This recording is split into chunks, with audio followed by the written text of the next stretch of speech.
প্ৰথম প্ৰশ্নটো হ'ল ভ্ৰাম্যমাণ থিয়েটাৰৰ পিতৃপুৰুষ কোন? ইয়াত দিয়া আছে ক. জ্যোতিপ্ৰসাদ আগৰৱালা, খ. অচ্যুত লহকৰ, গ. ৰতন লহকৰ, ঘ. বিষ্ণুপ্ৰসাদ ৰাভা। ইয়াত শুদ্ধ উত্তৰটো হ'ব খ. অচ্যুত লহকৰ। ইয়াৰ পিছৰ প্ৰশ্নটো হ'ল কোন চনত হালধীয়া চৰায়ে বাওধান খায় ছবিখনে ৰাষ্ট্ৰীয় ফিল্ম এৱাৰ্ড লাভ কৰে? ইয়াত দিয়া আছে ক. 1992 চনত, খ. 1986 চনত, গ. 1984 চনত, ঘ. 1988 চনত। ইয়াত শুদ্ধ উত্তৰটো হ'ব ঘ. 1988 চনত। ইয়াৰ পিছৰ প্ৰশ্নটো হ'ল জ্যোতিপ্ৰসাদ আগৰৱালাই পৰিচালনা কৰা দ্বিতীয় ছবিখনৰ নাম কি? ইয়াত দিয়া আছে ক. জয়মতী, খ. চিৰাজ, গ. মনুমতী, ঘ. ইন্দ্ৰমালতী। ইয়াত শুদ্ধ উত্তৰটো হ'ব ঘ. ইন্দ্ৰমালতী আৰু ছবিখন 1939 চনত প্ৰকাশ পাইছিলে। ইয়াৰ পিছৰ প্ৰশ্নটো হ'ল ইংৰাজী বাতৰি কাকত দি আছাম ট্ৰিবিউন কোন চনত প্ৰকাশ পাইছিল? ইয়াত দিয়া আছে ক. 1946 চনত, খ. 1939 চনত, গ. 1947 চনত, ঘ. 1951 চনত। ইয়াত শুদ্ধ উত্তৰটো হ'ব খ. 1939 চনত। ইয়াৰ পিছৰ প্ৰশ্নটো হ'ল প্ৰথম অসমীয়া ৰঙীন ছবি কোনখন? ইয়াত দিয়া আছে ক. অৰণ্য, খ. চিকমিক বিজুলী, গ. এৰাবাটৰ সুৰ, ঘ. ভাইটি। ইয়াত শুদ্ধ উত্তৰটো হ'ব ঘ. ভাইটি। ইয়াৰ পিছৰ প্ৰশ্নটো হ'ল প্ৰথম অসমীয়া আলোচনী অৰুণোদয় কোন চনত প্ৰকাশ কৰা হৈছিল? ইয়াত দিয়া আছে ক. 1851 চনত, খ. 1849 চনত, গ. 1846 চনত, ঘ. 1851 চনত।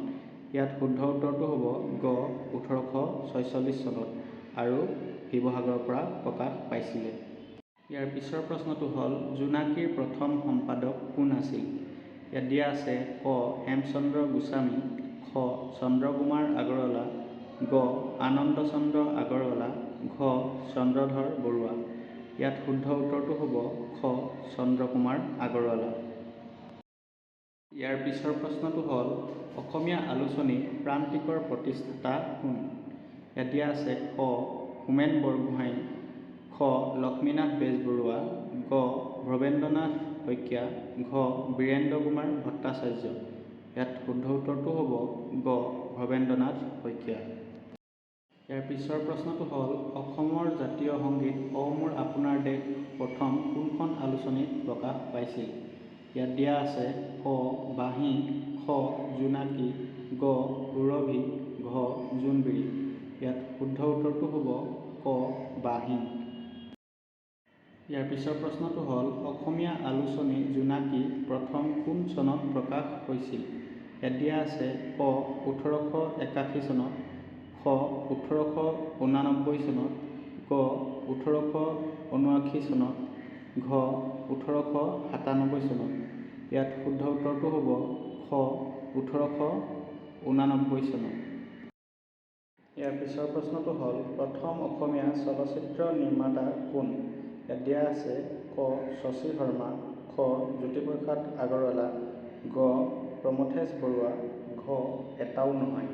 ইয়াত শুদ্ধ উত্তৰটো হ'ব খ. জ্যোতিপ্ৰসাদ আগৰৱালা। ইয়াৰ পিছৰ প্ৰশ্নটো হ'ল ডক্টৰ ভূপেন হাজৰিকাই পৰিচালনা কৰা প্ৰথম চলচ্চিত্ৰ কোনখন? ইয়াত দিয়া আছে ক. শকুন্তলা, খ. চিকমিক বিজুলী, গ. এৰাবাটৰ সুৰ, ঘ. প্ৰতিধ্বনি। ইয়াত শুদ্ধ উত্তৰটো হ'ব গ. এৰাবাটৰ সুৰ।